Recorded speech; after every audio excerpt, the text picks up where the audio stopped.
नहीं है। जय हिंद। क्लास के बाहर बहुत ठंड है, क्लास के अंदर तो गर्मी है। जल्दी बैठिए आप लोग। आपको विजयनगर पढ़ा रहे थे, हाँ? विजयनगर साम्राज्य, और हम इसमें लास्ट वंश तक पढ़ा दिए थे, तुलु वंश, आरवीडू वंश। हाँ, तुलु भी खत्म कर दिए थे, आरवीडू भी खत्म कर दिया था। आरवीडू पढ़ा रहे थे। आरवीडू में तो पढ़ने के लिए कौन चाहिए? तिरुमल संस्थापक रहेंगे, रंगा तृतीय अंतिम शासक, खत्म। हम आपको वैसे ही बोले थे कि विजयनगर साम्राज्य में 4 वंश में 2 ही वंश इंपॉर्टेंट है, बोले थे ना। एक संगम इंपॉर्टेंट है, एक तुलु भी इंपॉर्टेंट है। संगम और तुलु भी इंपॉर्टेंट है। अब आगे आपको पढ़ाना था, बीच में थोड़ा सा आप लोग का गैप हो गया था दरोगा एग्जाम को लेके। हाँ, और इकोनॉमिक्स में क्वेश्चन आया। मैं इस बार ना आपका वो भी दे दिया था, बिहार स्पेशल, जो अमूमन नहीं देता है उसमें। हाँ, अंग्रेजी दे दिया था 1-2 गो। हाँ, तो एक्चुअली क्या हुआ था ना कि इस बार का क्वेश्चन जीके जीएस से बेसिकली जो था वो 80 क्वेश्चन था। बाकी जो क्वेश्चन थे वो ज्यादातर, आप 20 क्वेश्चन तो आप ऐसे हटा दीजिए जिसमें बिहार स्पेशल नहीं पूछता था, कभी नहीं। तो इसमें पूछ दिया बिहार स्पेशल। और क्या था कि अंग्रेजी हिंदी मैथ हो, इंग्लिश सोच रहा कहां से डाल दिया इसमें। पढ़ने के बाद कंफ्यूजन में हो गया वो लड़का कि हम सही सेंटर पे आए कि गलत सेंटर पे चल गए। देख रहा है अंग्रेजी का कहां से चला है यहाँ पे। तो उसमें हालांकि शुद्ध रूप से जीएस देखेंगे तो 80 क्वेश्चन अगर आप मानेंगे शुद्ध रूप से जीके जीएस का 80 क्वेश्चन, तो उसमें भी निगेटिव क्योंकि बहुत ज्यादा इफेक्ट नहीं था। 68 क्वेश्चन ना इसी बुक से आया है, देखिए उस 68 क्वेश्चन इस बुक से। इसका हम दिखाएंगे आपको पेज नंबर के साथ। इसका पीपीटी है जी, छोटका सा इसमें 68 क्वेश्चन। रिवीजन करने से तो फायदा होता ही आप लोगों को पढ़ने से। यहाँ पे आप लोग रिवीजन वगैरह पे ज्यादा ध्यान देवे नहीं करते हैं लोग। आपको बोले थे, हाँ, ये बुक कहाँ मिलेगा? हम अपने घर थोड़े रखे रहेंगे बुक कहाँ बिकता ही बताओ? हाँ, कॉपी किताब की दुकान पे बुक मिलता है वहां, और बाकी कहाँ मिलेगा? हम बाकी हर फर्स्ट शिफ्ट का लगाना जी, उसमें ऑप्शन के साथ बना हुआ है। अभी हम लोग वही ढूंढ रहे थे कि कितना क्वेश्चन कहाँ से कितना आया है। मैक्सिमम जितना आ सकता था मिल जाएगा कि नहीं?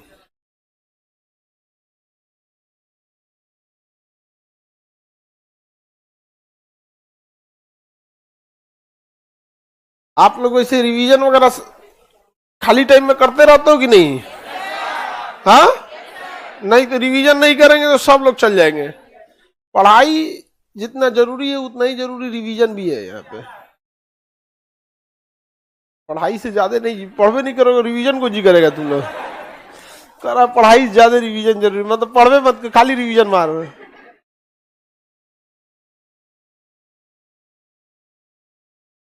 ये ऑनलाइन बुक कहां से खरीदेंगे? ले, ऑनलाइन जहां से सब सामान खरीदा जाता है वहां से खरीदो।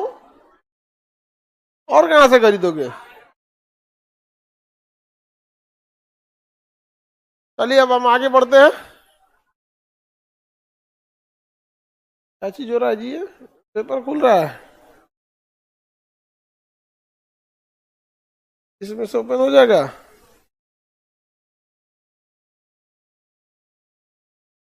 ठीक, इसमें खुल गया। यहाँ से स्क्रॉल हो जाएगी नहीं?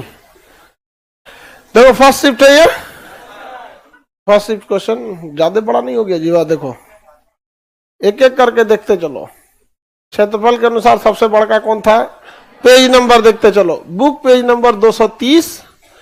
10% क्षेत्रफल किसका है? राजस्थान का। निम्नलिखित में से सबसे कम विद्युत ऋणात्मकता यहाँ पे है। यहाँ देखिए पेज नंबर 60 377 से लेके यहाँ पर इसमें लिखा हुआ है तथा फ्रांसियम की विद्युत ऋणात्मकता सबसे क्या दी क्या है, फ्रांसियम यहाँ पे सीजियम और फ्रांसियम होगा तो ठीक है, ऑप्शन के हिसाब से देखना पड़ेगा इसमें। ये वाला वही नहीं है, अपडेटेड नहीं है ये वाला, इसमें ऑप्शन नहीं। एक्चुअली क्या है ना वो क्वेश्चन जो दिया था उसको बाहर लाने नहीं दिया, यहाँ पे क्वेश्चन बाहर लाने नहीं देता तो पूछ पूछ के बाबू तुम्हारा को याद है, तुमको क्या याद है। टोटल निकाला गया पेज नंबर के साथ, यहाँ पे देखिए क्वेश्चन, पेज नंबर, उसका सोल्यूशन, ऐसे टोटल कितने क्वेश्चन होंगे, 68 क्वेश्चन है यहाँ पे पेज नंबर के साथ। ये पेज नंबर ये है। प्रयाग प्रशस्ति अभिलेख किसका है, समुद्रगुप्त के दरबारी कवि हरिसेन। पढ़ाया हुआ है कि नहीं पढ़ा। इसमें ना जितना क्वेश्चन था सबका एकदम page number by page number क्या है लिखा हुआ है यहाँ पे। अब कोई भी एग्जाम आज के समय में ना अगर टफ हुआ है तो उसका एक रीजन है यहाँ पर कि जरूरत से ज्यादा आप उसका हाइप बना के रखोगे तब। अभी रेलवे का एग्जाम आ रहा है, समझा गया। अभी देखिएगा ना, अभी जानबूझ के इतना हैवी डर बना दिया जाएगा लड़कों के बीच में, देखो ये क्वेश्चन ऐसे आएगा तब क्या करोगे, ऐसे आएगा तब क्या करो। ऐसा नहीं है भाई, किसी एग्जाम में 5 से 7% ऐसे क्वेश्चन होते हैं जो मास्टरों साहब फंस जाएंगे उसमें। ये सब चीजों से बचिए, जितना आप पढ़ रहे हैं उसका रिवीजन जरूरी है। कमर्शियल बैंकिंग ये सब हम आपको बाद में दिखा देंगे यहाँ पे, ठीक है। चलिए हम लोग आते हैं अपने टॉपिक पे। कृष्णदेवराय वगैरह सब पढ़ा दिए थे, विजयनगर साम्राज्य में संगम काल वगैरह सब बता दिए थे।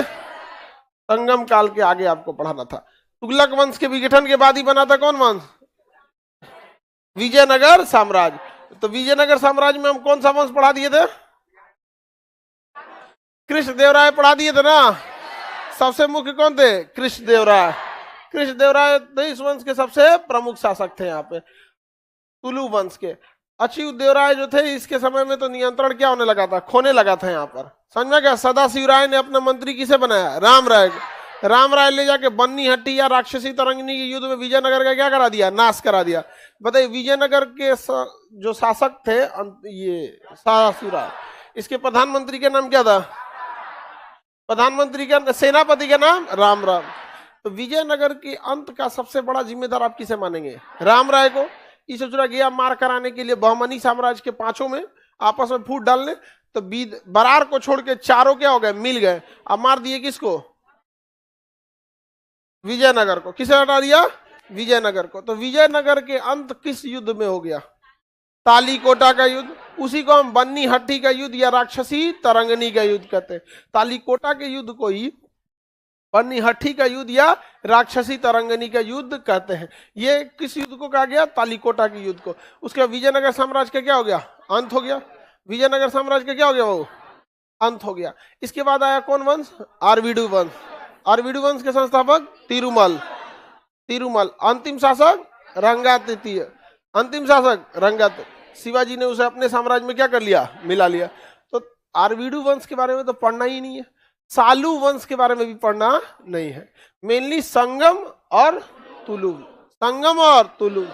कौन दो वंश, संगम और तुलु, संगम और तुलु। किसी को दिक्कत, संगम तथा तुलु वंश के बारे में।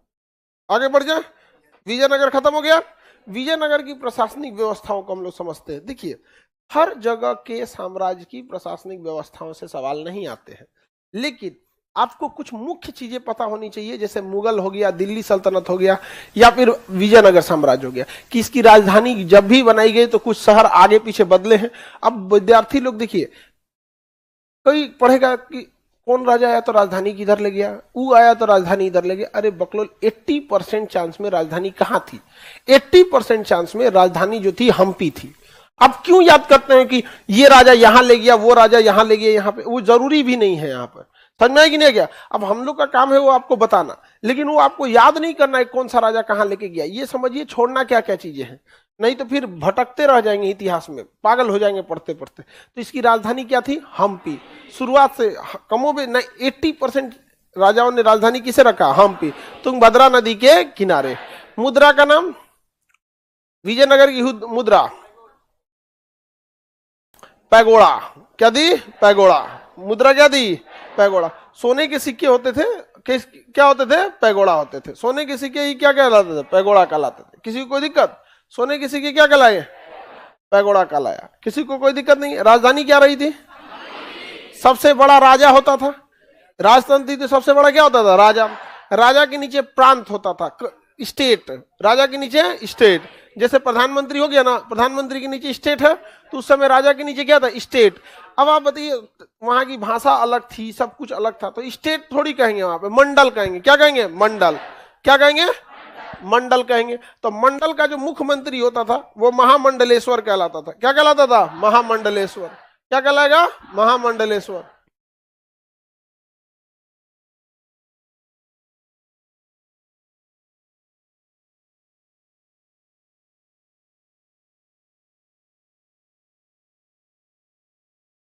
तो राजा के बाद सबसे बड़ा पद आ जाएगा महामंडलेश्वर। देखिए, हम लोग जिसे प्रांत कहते हैं वहां उस समय क्या कहलाया जाता था? मंडल। हम लोग जिसे प्रांत कहते हैं वहां क्या कहलाया गया? मंडल कहलाता था। और राजा जो था वो मंडल की देखरेख के लिए किसे नियुक्त करता? महामंडलेश्वर को। किसे नियुक्त करता था? महामंडलेश्वर। महामंडलेश्वर।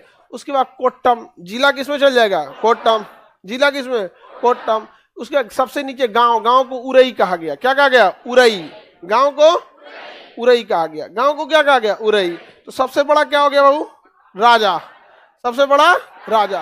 विजयनगर में सबसे बड़ा पद राजा। राजा के नीचे मंडल का महामंडलेश्वर, जिला कोट्टम, गांव उरई। गांव उरई। किसी को कोई दिक्कत नहीं है? आगे बढ़े। प्रशासन केंद्रीकृत होता था।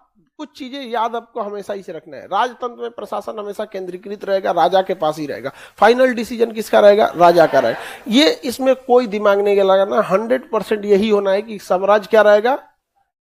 केंद्रीकृत। प्रशासन व्यवस्था कैसी रहेगी? केंद्रीकृत रहेगी। राजा के नीचे जो प्रांत होगा उसी का सबसे बड़ा पद होगा, प्रांतपति होंगे। आप कहीं पे उसे प्रांतपति कहा गया, यहां ससुर प्रांते को कहा कि मंडल है तो महामंडलेश्वर हो गया। प्रांत रहता तो प्रांतपति, अब मंडल है तो महामंडलेश्वर। मंडल है तो महामंडलेश्वर। जिला कोट्टम और गांव उरई। गांव उरई। आपको क्या लगता है जिला कोट्टम पूछेगा एग्जाम में? नहीं पूछेगा कि राजा के बाद सबसे बड़ा पद कौन था? महामंडलेश्वर। या महामंडलेश्वर व्यवस्था किस साम्राज्य की है? विजयनगर। महामंडलेश्वर विजयनगर। अच्युत देवराय जो शासक था उसने इस पद को क्या किया था? लाया था यहाँ पे। समझ में कि नहीं गया? गांव को क्या कहा गया? उरई। गांव को उरई। जब हर समय राजा को सलाह देने के लिए कोई ना कोई परिषद होता था, इस समय भी मंत्रियों का क्या होता था? परिषद होता था सलाह देने के लिए। जैसे दिल्ली सल्तनत में चालीसा दल था, इसके समय अपने सलाहकार परिषद थे। यहाँ पर विजयनगर साम्राज्य में, विजयनगर साम्राज्य में राजा जो था वो जब भी राज्याभिषेक करने जाता था, क्या करने जाता था? राज्याभिषेक। तो आप बताइए, राज्याभिषेक नॉर्मल कर लेगा घर में बैठ के? राज्याभिषेक माने शपथ लेने। आप बताइए कोई शपथ नॉर्मल लेता है? कोई शपथ नॉर्मल नहीं लेता है। हमारे यहाँ देखिए, अगर मुख्यमंत्री शपथ लेंगे तो भयंकर भीड़ लगेगा। यहाँ पे बिहार में अगर कोई मुख्यमंत्री शपथ लेता है तो गांधी मैदान में नहीं, तो एक तरह का शक्ति प्रदर्शन है वहां पे। प्रधानमंत्री भी शपथ लेते हैं तो अगल बगल के 2-4 को प्रधानमंत्री को बुलाते हैं, तो बांग्लादेश से, नेपाल से लोग को। तो राजा भी अगर शपथ लेगा तो नॉर्मल कैसे ले लेगा? बाहुबली मूवी में देखते हैं मार पूरा मजमा तैयार किया जाता है, उसमें हाथी उथी झुक के सैल्यूट मारती है सब। माहिष्मती साम्राज्यम, उस सब के बीच में नाच देती है उसकी औरतिया देवसेना, फुल साम्राज्य नाच देती है। समझ में कि नहीं गया? तो राज्याभिषेक जरूरी है कि नहीं? राजा को शक्ति प्रदर्शन दिखाना है तो राज्याभिषेक क्या है? जरूरी है। तो राज्याभिषेक को उस समय कहा गया था पट्टाभिषेक यज्ञ। कौन सा यज्ञ कराया जाता था? उस यज्ञ को क्या कहा गया? पट्टाभिषेक यज्ञ। तो उस समय कराए जाने वाला यज्ञ को क्या कहा गया? पट्टाभिषेक यज्ञ। कौन सा यज्ञ? पट्टाभिषेक यज्ञ। किसी को जो दिक्कत नहीं ना? कौन सा यज्ञ? पट्टाभिषेक यज्ञ। आगे बढ़िए, किसी को कोई दिक्कत? मेन चीज समझ में आ गया? राजा बन, सबसे बड़ा पद राजा। राजा के बाद महामंडलेश्वर। गांव को उरई। गांव को उरई। मुद्रा पैगोड़ा। मुद्रा पैगोड़ा। मुद्रा पैगोड़ा। किसी को दिक्कत? राजा का राज्याभिषेक यज्ञ क्या कहलाता था? पट्टाभिषेक यज्ञ। पट्टाभिषेक यज्ञ। जब राज्याभिषेक कराने जाता था कौन सा यज्ञ कराता? पट्टाभिषेक यज्ञ। कौन सा यज्ञ? पट्टाभिषेक यज्ञ। किसी को कोई दिक्कत नहीं ना? सिंपल है, आप लोग ज्यादा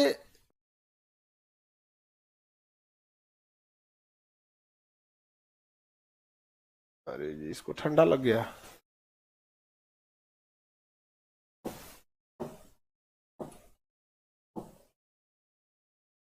इसको ठंडा लग गया, छोड़ दो।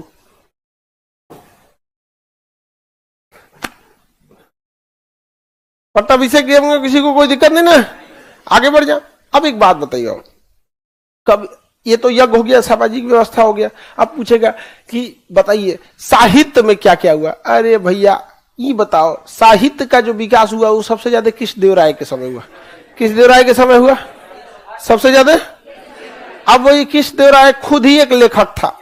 आमुक्त माल्यद जामवती कल्याणम लिख दो साहित्य में ले जाके। यहां पर तेलुगु भाषा के 8 विद्वान रहते थे, अष्ट दिग्गज, अलसी पेडन्ना और तेनालीराम।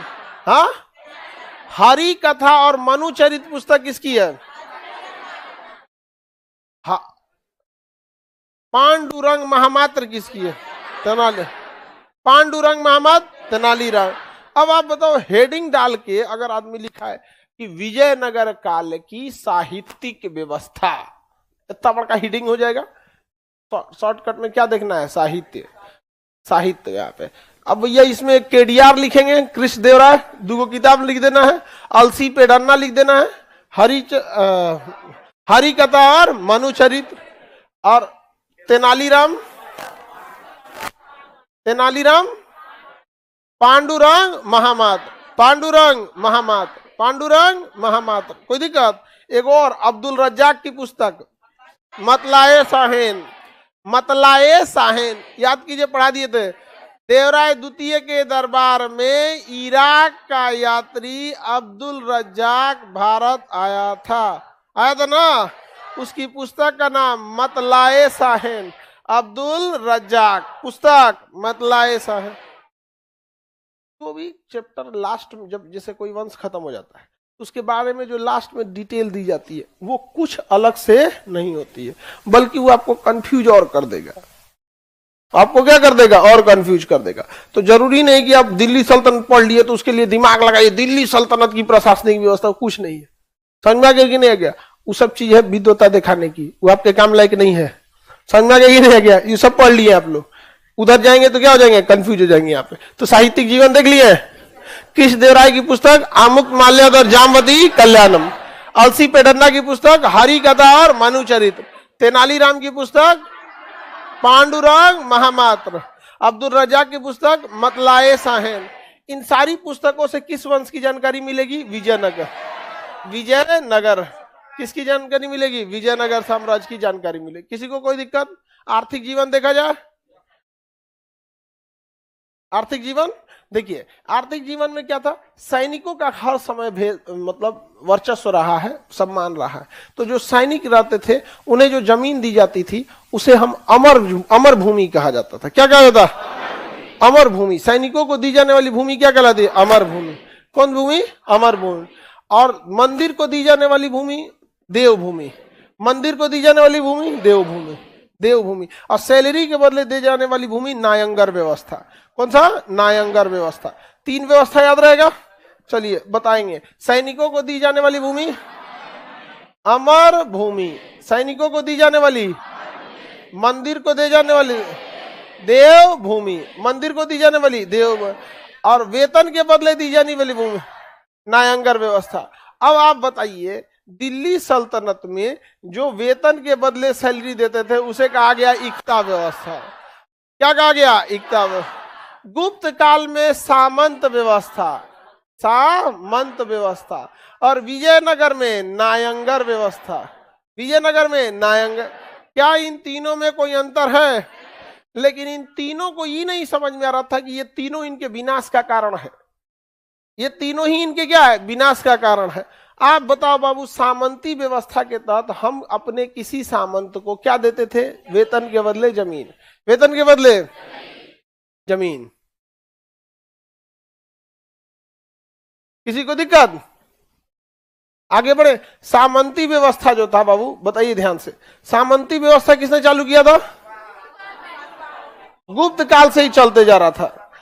सातवाहन काल में, गुप्त काल में सबसे ज्यादा सामंती व्यवस्था थी, इंट्रोड्यूस हो गई थी सामंती व्यवस्था से। ब्राह्मणों को सबसे ज्यादा भूदान किसने दिया था? सातवाहन के समय से भूमि दान क्या होने लगी थी, चालू हुई थी यहाँ पे। तो देखिए ये जो था सामंती व्यवस्था गुप्त इसे सातवाहन के समय इंट्रोड्यूस हुई थी, लेकिन सबसे ज्यादा किसके समय चली थी? गुप्त के समय।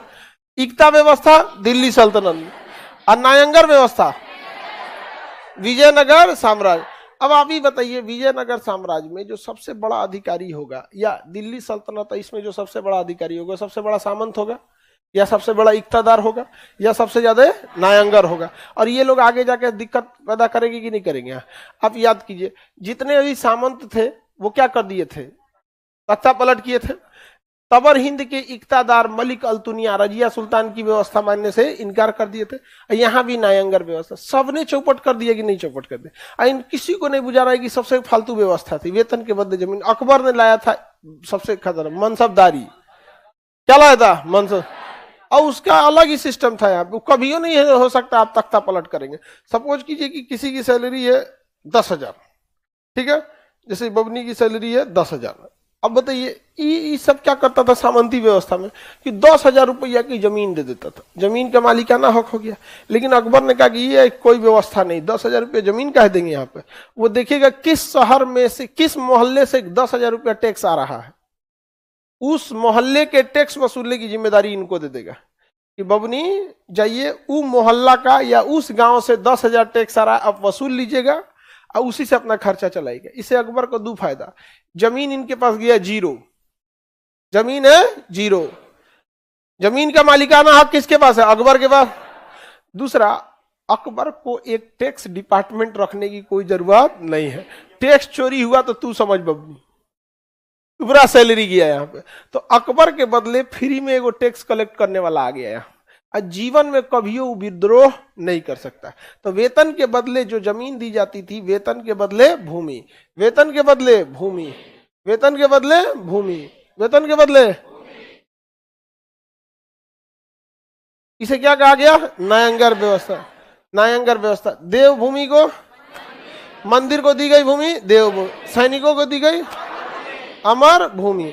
अब ये बताइए बाबू, सबसे ज्यादा महत्व इस समय भूमि की थी, किसकी थी? भूमि की थी। अब भूमि जो था वो टैक्स का एक बहुत बड़ा स्रोत था। कृषि कर जो था वो सबसे बड़ा क्या था? स्रोत। कृषि कर ही सबसे बड़ा क्या था बाबू? स्रोत होता था उस समय का। तो कृषि कर पे अलग 4 तरह की भूमि थी। हर जगह आप इसे यही सेम पढ़िएगा, एक ही चीज हर जगह पढ़िएगा। 4 तरह की जमीन होगी। एक ससुरा एकदम जंगली भूमि होगी, बंजर, जहां खेती कभी नहीं होगी। तो एक हो गई सबसे सिंचित भूमि, सिंचित मतलब जहां सिंचाई अच्छी होगी यहाँ पर, तो एक हो जाएगी सिंचित भूमि हो जाएगी यहाँ पे, एक बागानी भूमि हो जाएगी, एक पोजल भूमि हो जाएगी, अलग अलग टाइप की जंगली भूमि हो जाएगी, 4 टाइप का टैक्स स्लैब हो जाएगा। ये याद रखने की चीज है, सबको पता है, कॉपी पेस्ट हो रहा है सब साम्राज्य के समय में। एक अच्छी भूमि, संचित भूमि, जहां सिंचाई के हर एक साधन होंगे, वहां टैक्स सबसे ज्यादा होगा। एक बंजर भूमि होगी, जहां सिंचाई की कोई साधन नहीं होगा, वहां टैक्स सबसे कम होगा।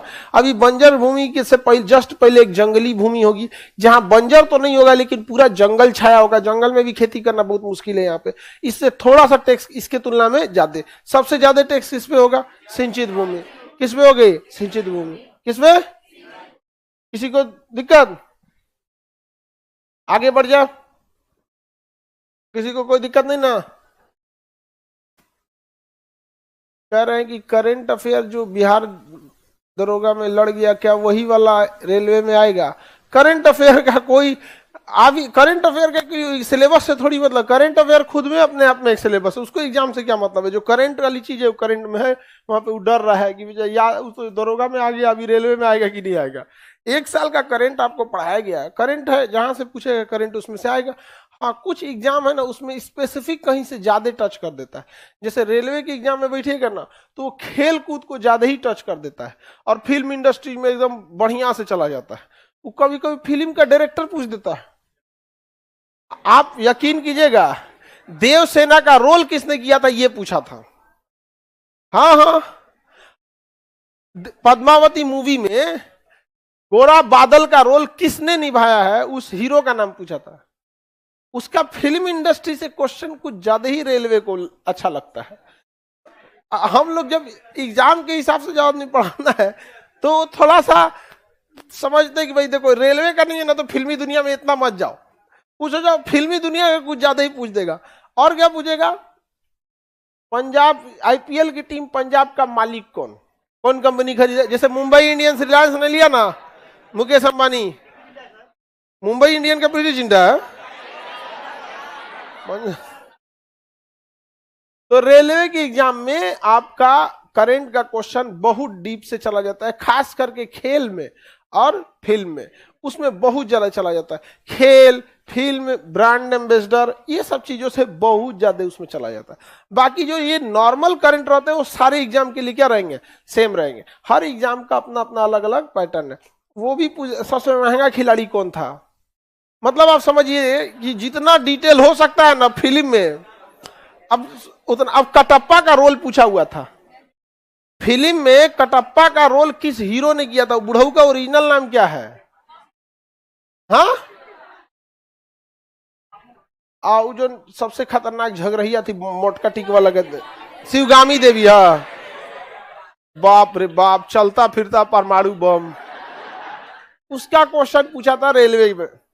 समझा कि शिवगामी देवी का रोल किसने किया है यहाँ पे। तब जितने बड़े फिल्म बने हैं उस साल के, और किसी भी फिल्म में कम से कम 5 या 6 मेन कैरेक्टर होते हैं जो मुख्य रूप से होते हैं। बाकी तो फिल्म में 500-600 लोग होते हैं, पिछवा कौन नाच रहा है कौन सी पता रहता है। देखिएगा बड़ हीरोइन अकेले नहीं नाचती है, 40-50 को लेके मोहल्ले भर नाचते रहती है यहाँ पे। ये केवल फिल्में में होता है। गांव में कहना है चल हमरा नाचे के मन करता है, ना हम चावल चढ़ लो ना नाचतो।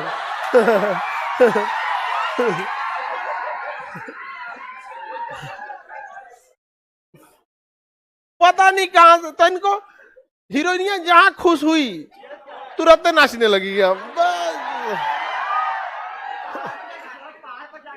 हाँ, पहाड़ वहां पे हमेशा ही रिस्की जगह जाएगी सब। यहाँ पे पहाड़ पे जाकर नचला भी ना, कहीं उलट उलट जाएगी तो कौन सी दिक्कत है,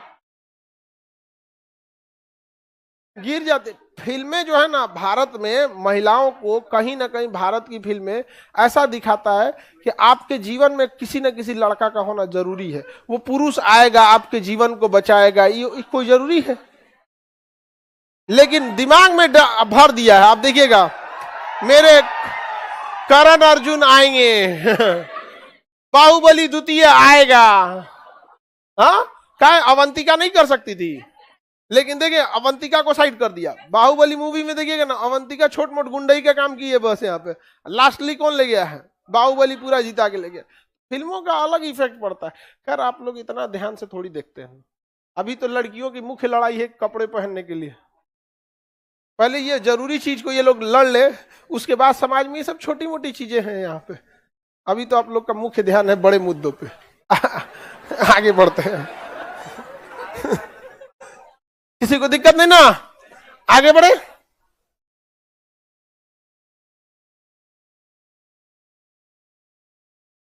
विजयनगर समझ में आ गया? विजयनगर तो हम पहले ही पढ़ा दिए थे ना जी।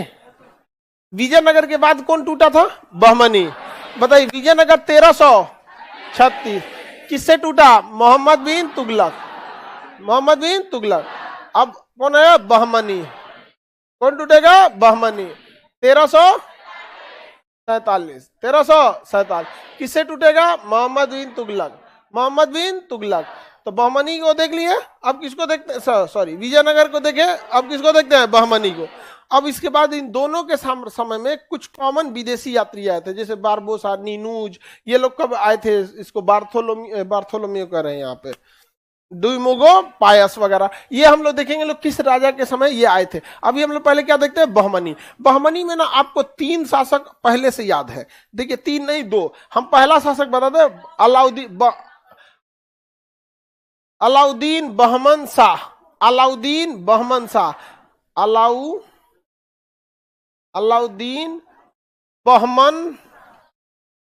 शाह। इसी को कहा गया हसन गंगू। ध्यान से समझिए, हसन गंगू। क्या कहा गया? हसन गंगू। क्या कहा गया? हसन गंगू। इसी ने बहमनी साम्राज्य की स्थापना कर दी। और जैसे स्थापना करेगा, राजधानी देखिए, बहमनी साम्राज्य की भी राजधानी बदलती रही है, कभी गुलबर्गा का ही है, कभी कुछ गई है। सीधे याद रखेंगे, इसकी राजधानी सबसे ज्यादा कहाँ रही है? अरे बहमनी की राजधानी हम्पी कहां से चली आएगी? सॉरी, विजयनगर की ना हम्पी है, बहमनी से गुलबर्गा। इसकी राजधानी गुलबर्गा, बहमनी की राजधानी गुलबर्गा। गुलबर्गा। अब ये मत देखिएगा कि कौन कब कहां ले गया भाई, 75 जगह ले जाएंगे, मेनली 80% में राजधानी क्या रहे? गुल। अच्छा ये बताओ, भारत की राजधानी क्या नहीं चेंज हुई है? लेकिन दिल्ली रही है ज्यादातर समय, कलकत्ता अंग्रेजों के समय। अब आप मगध की राजधानी देखिए, शिशुनाग लेके चल गया वैशाली, एगो राजगीर, लेकिन 90% केस में पाटलिपुत्रा ही रही है। तो अगर आपसे कुछ भी ना पूछे, मगध की राजधानी सीधे पाटलिपुत्रा। हरियांक वंश में था कहां पे? राजगीर में, और उसी में लेके चला आया उदयन पाटलिपुत्रा। दुइये को तो नहीं रह पाया समय पे, बिंबिसार और अजातशत्रु। आगे बढ़े, इसकी राजधानी गुलबर्गा। राजधानी मुद्रा हुंड। मुद्रा हुंड। भाषा मराठी। भाषा मराठी। भाषा मराठी। देखिए यहां तक में तो कोई दिक्कत नहीं, तो संस्थापक है, चल जाएंगे यहाँ पे। अब देखिए यहाँ आगे आप पढ़े हैं, यहाँ पर पहला शासक मोहम्मद शाह, याद कीजिए, इसने विजयनगर रायचूर दोआब को लेकर हमला कर दिया। किसके ऊपर? विजयनगर। और विजयनगर के शासक को हरा दिया। किसे? हरिहर को नहीं, बुक्का को। किसे हराया था?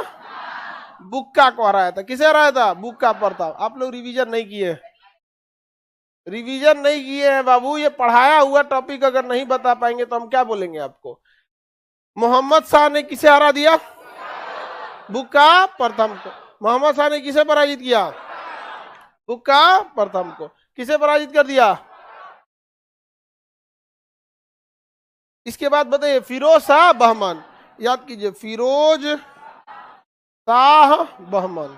फिरोज शाह बहमन, बस फिरोज शाह लिख दे, बहमन लिखना जरूरी नहीं है। बताइए किसे हराया था? देवराय प्रथम। देवराय प्रथम। किसे हराया? देवराय। दोनों के बीच में वैवाहिक संबंध स्थापित हो गया कि नहीं हो गया? यहाँ पे किसी को दिक्कत? तो ये दोनों तो हम पढ़ाई दिए थे। संस्थापक अलग बात है, संस्थापक नहीं पढ़ाए थे, क्योंकि वो तो वही विजयनगर पढ़ा रहे थे, तो विजयनगर के संस्थापक देखेंगे। तो 3 शासक याद रहेंगे, 3 शासक, किसी को दिक्कत? हालांकि आपको बस 5 शासक का याद रखेंगे, बहमनी साम्राज्य से एक भी क्वेश्चन नहीं छूटेगा, जिसमें 2 शासक आपको पहले पढ़ा दिए। अब जब विजयनगर पढ़ेंगे तो 2 शासक का नाम आएगा ही आएगा, मोहम्मद शाह और फिरोज शाह। मोहम्मद शाह और फिरोज शाह। किसी को दिक्कत? बताएंगे। बहमनी साम्राज्य की स्थापना 1347। किसके साम्राज्य से टूट गया? मोहम्मद बिन तुगलक। मोहम्मद बिन तुगलक। किसी को कोई दिक्कत? अब बताइए, इस वंश के पहले शासक अलाउद्दीन बहमन शाह। अलाउद्दीन बहमन शाह। अगला शासक मोहम्मद शाह। उसके बाद फिरोज शाह बहमन, या बस फिरोज शाह। फिरोज शाह ने किसे हराया? देवराय प्रथम। देवराय। अब मोहम्मद ने हरा दिया, मोहम्मद प्रथम ने हराया बुक्का प्रथम। ये दोनों के बीच में वैवाहिक संबंध स्थापित हो गया, शांति से जीवन चलने लगा यहाँ पर। अब इस वंश में एक सबसे क्रूर शासक था अलाउद्दीन हुमायूं। क्या नाम था? अलाउद्दीन। हालांकि इस वंश में एक शांत शासक था जिसका नाम था शिहाबुद्दीन। क्या नाम था? शिहाबुद्दीन। और एक एकदम क्रूर था जिसका नाम था हुमायूं। उसका एक्चुअल नाम पहले समझिए ध्यान से, शिहाबुद्दीन। शिहाबुद्दीन। ये इतना शांत था कि इसे संत का उपाधि दिया गया। क्या दिया गया? संत। शिहाबुद्दीन अहमद को संत अहमद कहा जाता था। क्या कहा जाता था? संत अहमद कहा गया। क्या कहा गया? संत अहमद। शिहाबुद्दीन अहमद को क्या कहा गया? संत अहमद।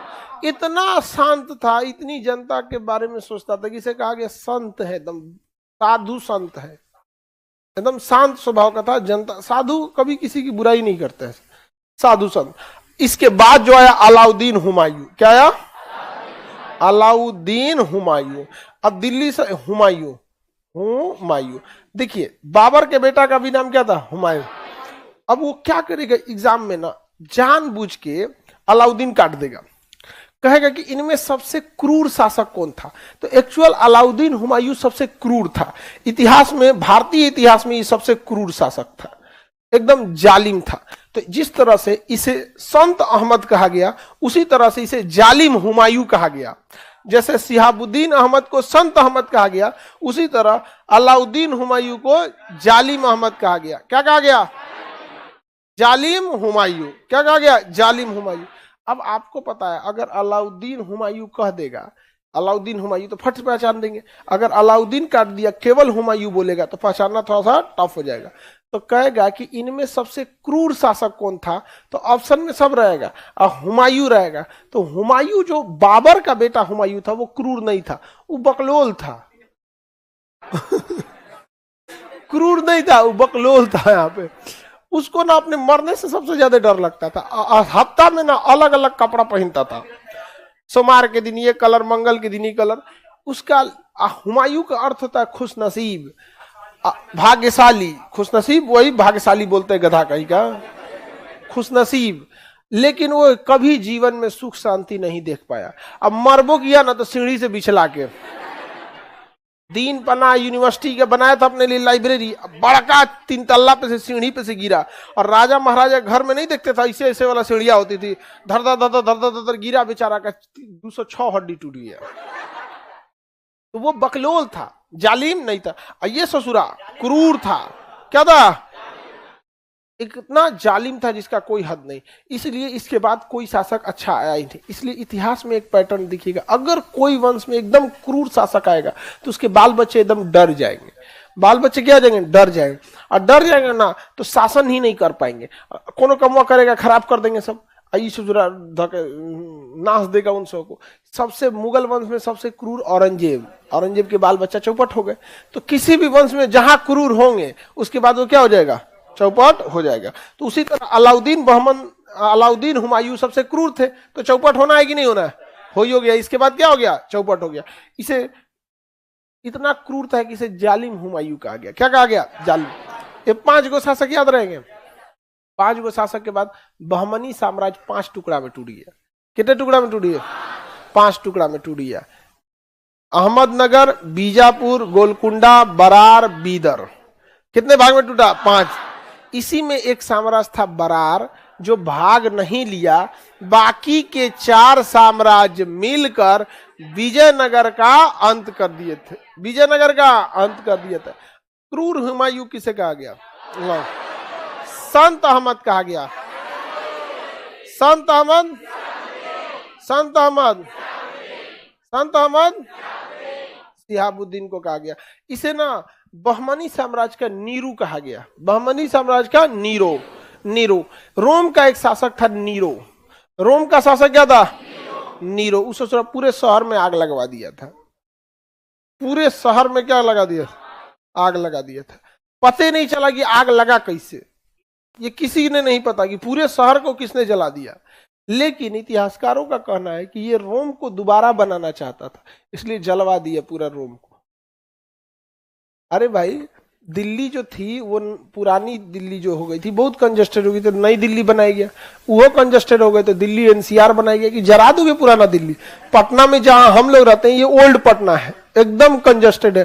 कोई कंस्ट्रक्शन, मतलब जमीन खरीदो, जितने 2 फीट फेंक के बना लो, इधर छज्जा निकाल लो, 3 तल्ला जाएगा कि 20 तल्ला जाए, घिस कैसे बना के रख दो। कोई नक्शा उक्सा का कोई मतलब उतना नियम कानून यहाँ नहीं है। कहाँ है? देखते हैं घर द्वार मोहल्ला सिस्टमेटिक है, सब चीज। कोई चीज क्या है सिस्टमेटिक नहीं। तो इसका मतलब कौन सी आग लगा देंगे इसमें? तो नीरू जो था वो रोम में आग लगा, पूरा रोम जल गया था। आई बांसुरी बजा रहा था अपने महल पे चढ़ के, ऐसे पूरा शहर जल गया। आई बांसुरी लेके क्या कर रहा था? बजा रहा था, बांसुरी बजा रहा था। हाँ, इसको पता है, देख रहा था जल रहा है, इसीलिए कहा गया था रोम जल रहा था और नीरो बांसुरी बजा रहा। नीरो बांसुरी, इसलिए इसे बहमनी साम्राज्य का क्या कहा गया? नीरो कहा गया। क्या कहा गया? नीरो। बहमनी साम्राज्य का नीरो। सबसे बैल शासक था रोम का वो बहमनी नीरो। यहाँ पर समझ में गया। हालांकि उसका पूरा परिवार चौपट था। उस परिवार में ज्यादातर महिलाओं ने अपने पति को जौहर दिया था। आजकल खाना खा राजा महाराजा सुकून से खाना भी नहीं खा सकते थे। जितने बड़े पद पे जाएंगे ना, उतना आपको बहुत स्ट्रेस लेना पड़ेगा, उतना ही स्ट्रेस लेना पड़ेगा। हाँ, जहर काहे दी थी? तुम रामगुप्त, तुमको पता नहीं चल पा रहा है अभी। हाँ ये हो जाएगा। रामगुप्त को समझा रहा, आखिर लड़की लोग बताओ काहे जहर दी होगी। देखो सब समझ गई सब। चलिए अब आगे का क्लास कल समझा देंगे।